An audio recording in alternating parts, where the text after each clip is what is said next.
Hello students, my self Archana Purohit. Last video में हमने plasmids के बारे में देखा था जो कि वेक्टर के रूप में काम आते हैं। यहाँ पर हम देखते हैं बैक्टीरियोफेग्स को। बैक्टीरिया को इन्फेक्ट करके उनको नष्ट करने वाले जो वायरस होते हैं उन्हीं को हम बैक्टीरियोफेग कहते हैं। क्लोनिंग के लिए सामान्यतः बैक्टीरियोफेग लैम्बडा का उपयोग किया जाता है। इस वायरस के वाइल्ड टाइप का बहुत अधिक उपयोग किया जाता है। इसका जो वाइल्ड टाइप है उसकी लंबाई लगभग 50 kb होती है, लेकिन इसका बीच का भाग जो होता है वो लाइटिक ग्रोथ की दृष्टि से आवश्यक नहीं होता है, इसीलिए इसको सेपरेट कर दिया जाता है और लाइगेज के द्वारा जो डोनर डीएनए है उसे रिप्लेस कर दिया जाता है। इस प्रकार जो नया रिकॉम्बिनेंट वायरल डीएनए बनता है उससे बैक्टीरिया को इन्फेक्ट कर दिया जाता है, जिससे बैक्टीरिया के अंदर वायरस के साथ इससे जुड़ा हुआ डोनर डीएनए जो है वो भी मल्टीप्लाई हो जाता है। क्लियर है आपको? बैक्टीरिया के अंदर जो बीच का पार्ट होगा उसके डीएनए का, उसको हटा करके डोनर डीएनए का पार्ट जोड़ दिया जाएगा। अब इस बैक्टीरिया को जिसमें कि डोनर डीएनए है उसको कहाँ इन्फेक्ट कराया जाएगा? अब इस जो ये वायरस है अब इसको कहाँ इन्फेक्ट कराया जाएगा? बैक्टीरिया को इन्फेक्ट करेगा। बैक्टीरिया के भीतर क्या होगा? वायरस के साथ साथ इसका डोनर डीएनए जो है वो भी मल्टीप्लिकेशन करता है।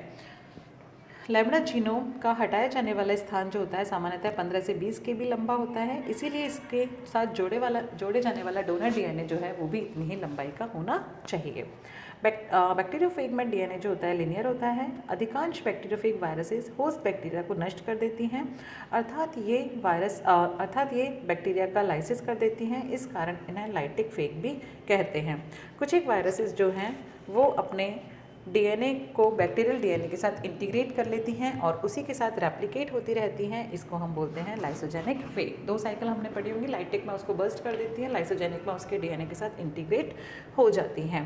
तथा इंटीग्रेटेड स्ट्रक्चर अर्थात वायरस और बैक्टीरिया के डीएनए के कॉम्प्लेक्स को प्रोफेग कहते हैं। लाइटिक वायरसेस जो होती हैं अपने होस्ट बैक्टीरिया को नष्ट नहीं करती हैं, बल्कि उनके डीएनए के साथ साथ अपने डीएनए को रेप्लिकेट करती रहती हैं। जीन वेक्टर के रूप में जिन बैक्टीरियोफेग का अधिकांशतः उपयोग किया जाता है उनमें मुख्यतः लैम्बडा फेग, M13 फेग, ये एक फाइब्रिलर फेग है, EMBL और चेरॉन। उपयुक्त सभी कई वायरस से मॉडिफाइड हैं। लैम्बडा GT10 जो है बैक्टीरियोफेग लैम्बडा वायरस का डीएनए डबल स्ट्रैंडेड तथा 43 kb युक्त होती हैं। लैम्बडा GT11 एक प्रकार का एक्सप्रेशन वेक्टर है। बैक्टीरियोफेग वेक्टर ये एग्जाम में कई बार पूछा जाता है। बैक्टीरियोफेग वेक्टर जो होते हैं वो प्लाज्मिड वेक्टर की तुलना में ज़्यादा उपयुक्त कैसे होते हैं, तो ये आप देख लेना। फर्स्ट रीज़न इसका क्या है? प्लाज्मिड वेक्टर से मॉडिफाइड बैक्टीरियल सेल का टेस्ट करने के लिए उनको उपयुक्त कल्चर मीडियम पर कल्चर करना पड़ता है, जबकि बैक्टीरियोफेग बैक्टीरिया का या वेक्टर का टेस्ट सीधे ही उपयुक्त बैक्टीरियल स्ट्रेन के कल्चर के साथ किया जा सकता है। दूसरे वर्ड्स में हम कहना चाहें तो बैक्टीरियोफेग के द्वारा उत्पन्न रिकॉम्बिनेंट डीएनए का स्टोरेज और टेस्ट करना आसान होता है।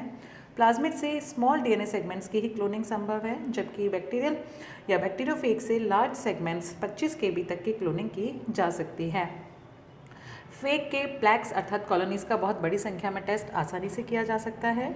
चाहे गए डीएनए को फेग पार्टिकल में इन विट्रो में आसानी से पैक करके ई कोलाई में ट्रांसड्यूस किया जा सकता है। लैम्बडा फेग ये बैक्टीरियोफेग ई कोलाई में इन्फेक्शन करता है। इन्फेक्शन के दौरान लैम्बडा फेग जो है बैक्टीरिया के डीएनए के साथ जुड़ जाता है और बैक्टीरियल डीएनए के साथ रेप्लिकेट होता है। लैम्बडा फेग का डीएनए लिनियर डबल स्ट्रैंडेड और 48 to 50 किलोबेस या kb आकार का होता है। Selection of recombinant lambda phage vector. Recombination प्रक्रिया के पश्चात भी कई फेग या वेक्टर अनचेंज्ड रह जाते हैं, इसीलिए अनचेंज्ड एवं रिकॉम्बिनेंट वेक्टर के मिक्सचर में से रिकॉम्बिनेंट वेक्टर्स का चयन 3 मेथड्स के द्वारा किया जाता है। फर्स्ट, लैम्बडा GT10 से संबंधित विधि है। इसमें एक लाइटिक जीन जो होता है वो बंधा होता है। एक्सटर्नल डीएनए को लाइटिक सप्रेशन जीन में इंसर्ट करते हैं, अतः रिकॉम्बिनेंट वेक्टर लाइसिस करते हैं और क्लियर प्लैक बनाते हैं। यह विधि लैम्बडा GT11 से संबंधित है, जिसमें ई कोलाई का लैक्जेट और दूसरे ऑपेरॉन जीन उपस्थित होते हैं। इसीलिए इस फेग से संबंधित ई कोलाई को लैक्जेट सेल्स भी बीटा गैलेक्टोसाइडेज एंजाइम का रिप्रोडक्शन करती हैं। इस प्रकार परिवर्तित वाहक नीली, जबकि परिवर्तित वाहक जो होती है वो रंगहीन ब्लॉक बनाती है। एक बार हम फिर से देखते हैं, ये डिस्टर्बेंस हो गया थोड़ा, सॉरी। लैम्बडा GT10 फेग से संबंधित मेथड है। इसमें एक लाइटिक जीन बंधा होता है। एक्सटर्नल डीएनए को लाइटिक सप्रेशर जीन में इनहिबिट करते हैं। यह रिकॉम्बिनेंट वेक्टर लाइसिस करते हैं और स्विच प्लैक बनाते हैं। लैम्बडा GT11 फेक से संबंधित है, जिसमें ई कोलाई का लेग्जैंड और दूसरे ऑपेरॉन उपस्थित होते हैं। इससे इन्फेक्टेड ई कोलाई को लेग्जैंड सेल्स भी बीटा गैलेक्टोसाइडेज एंजाइम का प्रोडक्शन करती हैं, जिसके कारण अपरिवर्तित वाहक जो होता है वो ब्लू, जबकि रिकॉम्बिनेंट जो है वो रंगीन ब्लैक बनाती हैं। फेक को वेक्टर के रूप में उपयोग करने से पूर्व आवश्यक है कि फेक के रेस्ट्रिक्शन साइट के जीनोम को हटा दिया जाए, जिससे कि क्लोनिंग के लिए आवश्यक एंजाइम अपनी एक्टिविटी दिखा सकें। फेक के रेस्ट्रिक्शन साइट को प्राइम म्यूटेशन के द्वारा हटाया जाता है। इसके बाद इस फेक का वेक्टर के रूप में प्रयोग किया जा सकता है। Types of cloning vectors. 2 प्रकार के क्लोनिंग वेक्टर बनाए जाते हैं, इंसर्शन एंड रिप्लेसमेंट। नाम से ही क्लियर है, फेक डीएनए में फॉरेन डीएनए का इंसर्शन होता है। Restriction endonuclease enzyme fake DNA के पर्टिकुलर साइट पर क्रिया करके डीएनए स्ट्रैंड को 2 टुकड़ों में तोड़ देता है। इन टुकड़ों के बीच में जो फॉरेन डीएनए है उसका छोटा सा सेगमेंट जो होता है वो इंसर्ट हो जाता है। जुड़ने वाले सेगमेंट की लंबाई कभी भी 18 kb से अधिक नहीं होती है। इस प्रकार इंसर्टेड बैक्टीरिया द्वारा छोटे डीएनए सेगमेंट ही ट्रांसफ़र किए जा सकते हैं। और रिप्लेसमेंट में क्या होगा, रिप्लेस करेगा, नाम से क्लियर है इसमें भी। फेक डीएनए स्ट्रैंड का एक सेगमेंट फॉरेन डीएनए के द्वारा रिप्लेस कर दिया जाता है। Restriction endonuclease enzyme fake DNA पर क्रिया करके इस प्रकार इसे क्लीव करता है कि इसके 3 सेगमेंट हो जाते हैं। बीच वाला सेगमेंट हट जाता है और इसके स्थान पर फॉरेन डीएनए रिप्लेस हो जाता है। इस प्रकार जो रिप्लेस होता है फॉरेन डीएनए वो अपेक्षाकृत लंबा होता है। इस प्रकार रिप्लेस वेक्टर के द्वारा लंबे डीएनए सेगमेंट जो है वो ट्रांसफ़र किए जाते हैं। कॉस्मिड क्या होते हैं? ये रिकॉम्बिनेंट प्लाज्मिड्स होते हैं, जिनमें प्लाज्मिड और बैक्टीरियोफेग दोनों से जो मिलकर बन रहे हैं। अभी तक हमने प्लाज्मिड देखा, बैक्टीरियोफेग देखा, अब ये दोनों को ही मिला दिया तो क्या बन गया, कॉस्मिड बन गया।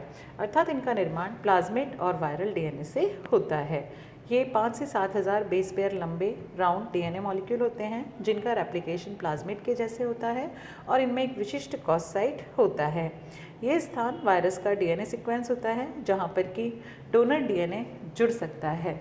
जब लैम्बडा फेज डीएनए का एक सेगमेंट अपने कॉस साइट से किसी प्लाज्मिड से संयुक्त होता है तो एक कॉस्मिड का निर्माण होता है। कॉस्मिड काफ़ी इफ़ेक्टिव वेक्टर्स के रूप में प्रयुक्त किए जाते हैं, जिनके साथ अपेक्षाकृत लंबे डोनर डीएनए का इंसर्शन किया जाता है। इस प्रकार कॉस्मिड जो होते हैं वो रिकॉम्बिनेंट हाइब्रिड स्ट्रक्चर्स हैं। बैक्टीरियोफेग के द्वारा ई कोलाई को इन्फेक्ट करने के पश्चात कॉस्मिड स्थलयुक्त रिकॉम्बिनेंट डीएनए रेप्लिकेट होता है। कॉस्मिड के उपयोग के द्वारा जीन बैंक का निर्माण भी किया जाता है। कॉस्मिड में प्लाज्मिड के जैसे कौन से कैरेक्टर होते हैं? स्मॉल साइज होता है, ओरिजिन ऑफ रेप्लिकेशन की उपस्थिति होती है, मार्कर साइट की उपस्थिति होती है और बाह्य डीएनए के एंट्री हेतु स्पेसिफिक रेस्ट्रिक्शन साइट या क्लीवेज साइट होते हैं। फैस के जैसे या फेक के जैसे कौन से कैरेक्टर होते हैं? कोहेसिव एंड्स की उपस्थिति होती है, वायरल प्रोटीन और इसके फॉर्मेटिव जीन का अभाव होता है। कॉस्मिड अणु में निम्नलिखित भाग जो होते हैं वो प्रमुखता से होते हैं। कॉज साइट, यह स्थल फेक वायरस का डीएनए सीक्वेंस होता है, जहाँ पर कि डोनर डीएनए जुड़ता है। Terminal binding and cleavage site. Cosmid को रिकॉम्बिनेंट डीएनए टेक्नोलॉजी के द्वारा ही बनाया जाता है। जीन वहन के लिए होस्ट बैक्टीरियल सेल में इनका इंसर्शन बैक्टीरियोफेग के समान ही इन्फेक्शन द्वारा होता है। होस्ट सेल में एंटर के पश्चात इनका मल्टीप्लिकेशन प्लाज्मिड के जैसे होता है। इनको लैम्बडा फेग के रिक्त पार्टिकल्स में इंटीग्रेट करके पैकेज किया जाता है। इनके लैम्बडा पार्टिकल्स में इंटीग्रेशन के लिए 2 कॉस साइट्स के बीच में 38 to 52 kb की दूरी आवश्यक होती है। तो इस तरह से कई कॉस्मिड पार्टिकल्स बनाए गए हैं, कॉस्मिड PG38, PHC 79 एक्सेट्रा। इसके अलावा जो वेक्टर के रूप में काम में लिए जाते हैं, plant viruses, animal viruses, transposons, phasmids, shuttle vectors, other minor vectors, जिनकी लिस्ट दी गई है। अब नेक्स्ट थर्ड प्रोसेस जो है वो क्या है? Introduction of plasmids into bacterial cell. Restriction endonuclease enzyme द्वारा काटे गए और सेपरेट किए गए डोनर डीएनए के जब इच्छित जीन युक्त प्लाज्मिड, जिन्हें अब रिकॉम्बिनेंट प्लाज्मिड कहते हैं, बैक्टीरियल सेल में एंटर कराया जाता है ट्रांसफॉर्मेशन प्रोसेस के द्वारा। इसके लिए रिकॉम्बिनेंट प्लाज्मिड और बैक्टीरियल सेल को साथ साथ कैल्शियम क्लोराइड के सॉल्यूशन में 0 डिग्री सेल्सियस पर रखा जाता है। इन दोनों के मिक्सचर को जल्दी से 37 से 43 डिग्री सेल्सियस वाले हीट सोल्यूशन में ट्रांसफ़र कर इनको हीट शॉक दिया जाता है, जिससे कि बैक्टीरियल सेल रिकॉम्बिनेंट प्लाज्मिड्स को ग्रहण करने के योग्य बन जाती हैं। हीट शॉक के पश्चात या दौरान रिकॉम्बिनेंट प्लाज्मिड बैक्टीरिया में एंटर कर जाते हैं। इन बैक्टीरिया को सॉलिड मीडियम पर रखा जाता है, जहाँ पर कि इन फिनोटाइप्स का प्रदर्शन करते हैं। Thank you students.